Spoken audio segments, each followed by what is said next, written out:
Alright, so what's next? Now we go to this link, implement gain schedule PID controller on Google MathWorks. Well, what we will do is we will continue that exercise what we did before. So what we did before is I have one input and one output for my CSTR, my chemical reactor, continuous stirred tank reactor. So, and my output is the concentration of A, which we expect to decrease because we want to convert A to B, right? And for different concentration, we linearize different plant. For each concentration, I find the set point on MATLAB, and I set regulate PID gains for each CR. And so you have one input, one output. And if you remember from this exercise, which I will close now, if you remember, it was here. We had 8 points, and we found out 8 controller for each case, and also 8 plants. Remember your plants. I find 8 plants. So this is my workspace. So if you look to my workspace here, that's my workspace. You will find the plants. Okay, so this is the plants. This is the first plant up to the plant 8. Okay, this is the last plant. Alright, and these are my controllers. I have 8 controller corresponds to each plant. This is here PI, here PIDF.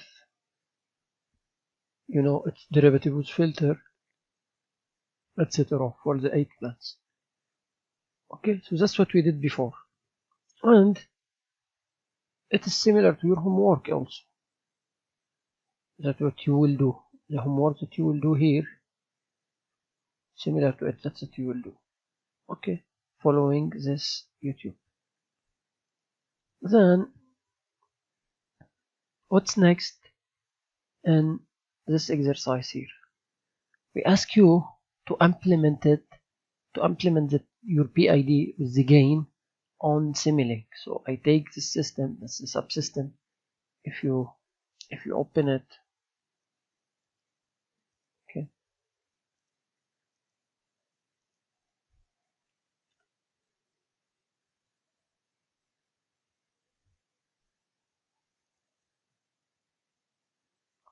Here you go. You have scope. Just for curiosity, let me run it. Okay.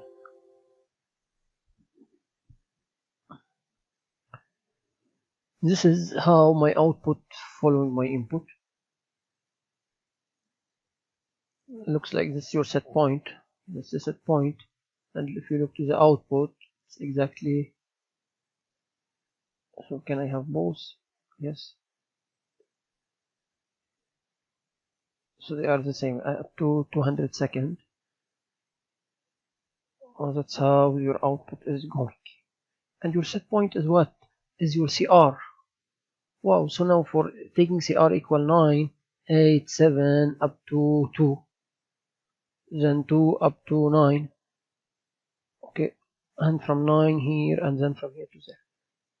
So you see, here we designed different controller for each case. So for each case, I'm using different controller with a smooth transition in between. Okay, so it's exactly what we did here. So exactly what we did here for each concentration. Here with response to a step point. What you can see now is with response to CR not equal to 1. Well, now your CR is equal to actually the values we are designed our dynamic for. This is the CR reference, concentration set point. In the example here, we was taking it as unit step. Okay, but here we are taking it equal to the value that you used to linearize your plant. So you are using 9 plants. So if you remember,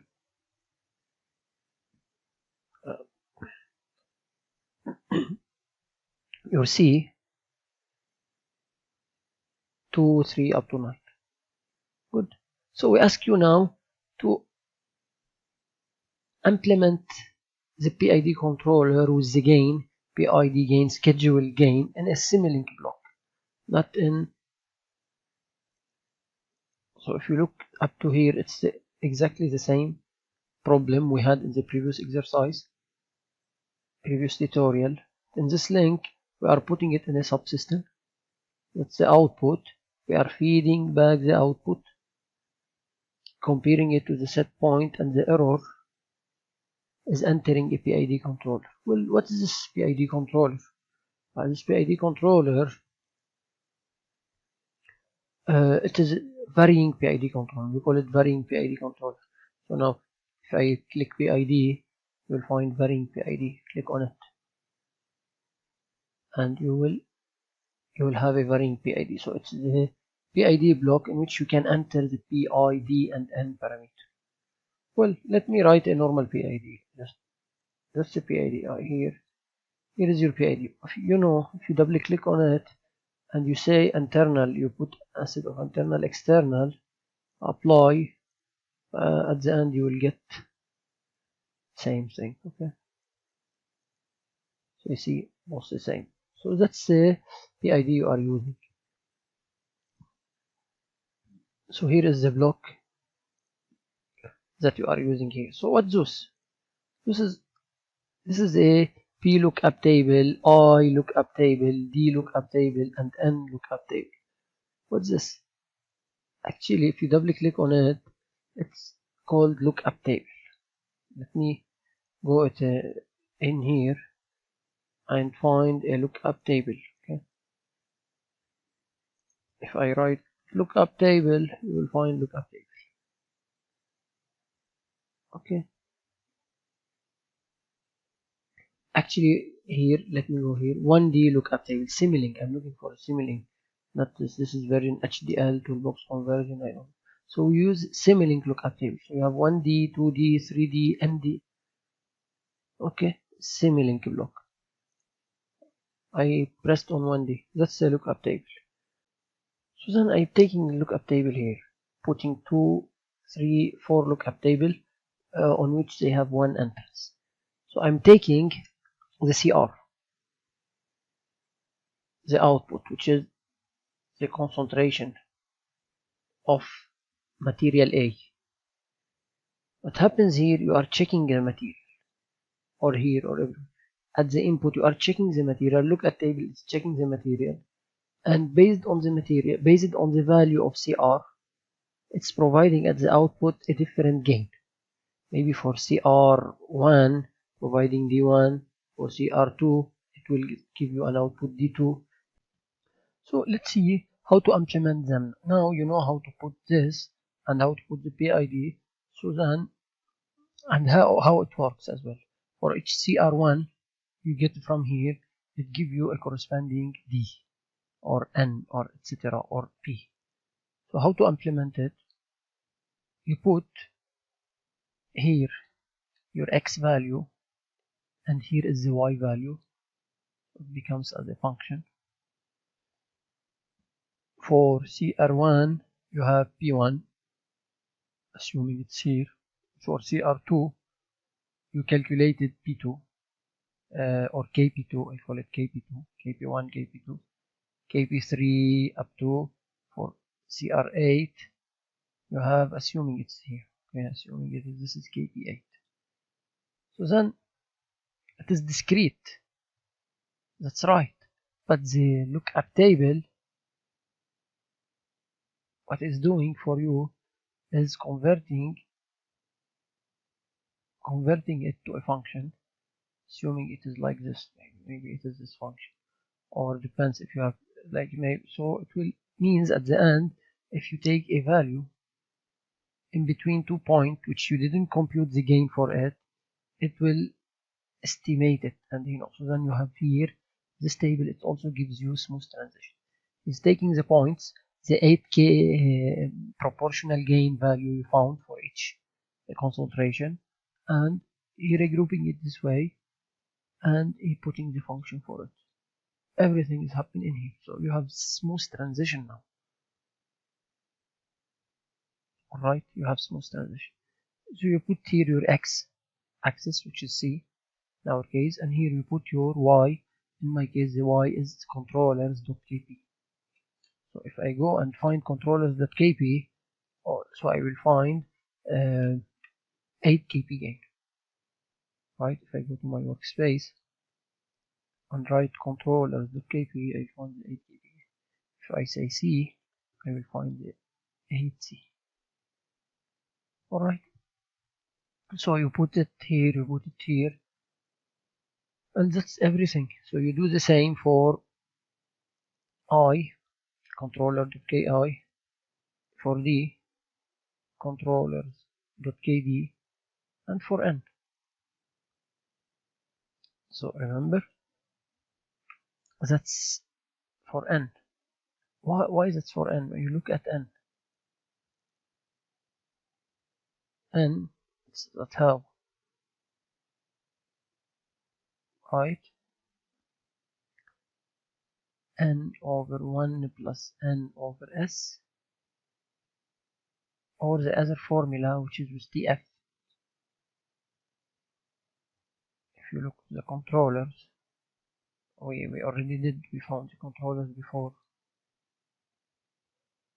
Maybe better to click and look at it. So, which is equivalent to KD. This is KD, you have KD here, and okay, this is equivalent to saying KD S TFS plus 1. So as we saw it, I remember in control 1. Okay, so that's why in here, in your Simulink block, what you are using here is, and those, they are equivalent, because, so here I'm saying 1 over TF, that's what I'm putting, but it's a vector, so that's why we say 1 dot over TF, because it's a vector. TF, it's a vector of 8 components. Anyway, so 1 over TF is n, right? We agree that 1 over TF is n, so n is 1 over TF. So you remember that from control 1. Or if you wish, just replace here n by 1 over TF, and you will get this one. This is f. Okay, so n, if I want to do it here, maybe, so 1 over TF over 1 plus 1 over TF S, and this is what? This is 1 over TF over TF, so 1 over S, so it is S over, so if you take S common, you would get out, so then STF plus 1, STF plus 1. This is here, right? That's it. So you are starting here by 1 over TF is n, 1 plus n over S. See, it is this one. Okay, so that's why I'm replacing anyway, so this is not that hard. So then you replace, because you are using, in this case, 1 over TF. Anyway, and that's it. That's it. Now, if you're done with, just you apply you run the system and it will work. And that's what the tutorial is about. That's what they are doing, nothing more. Okay.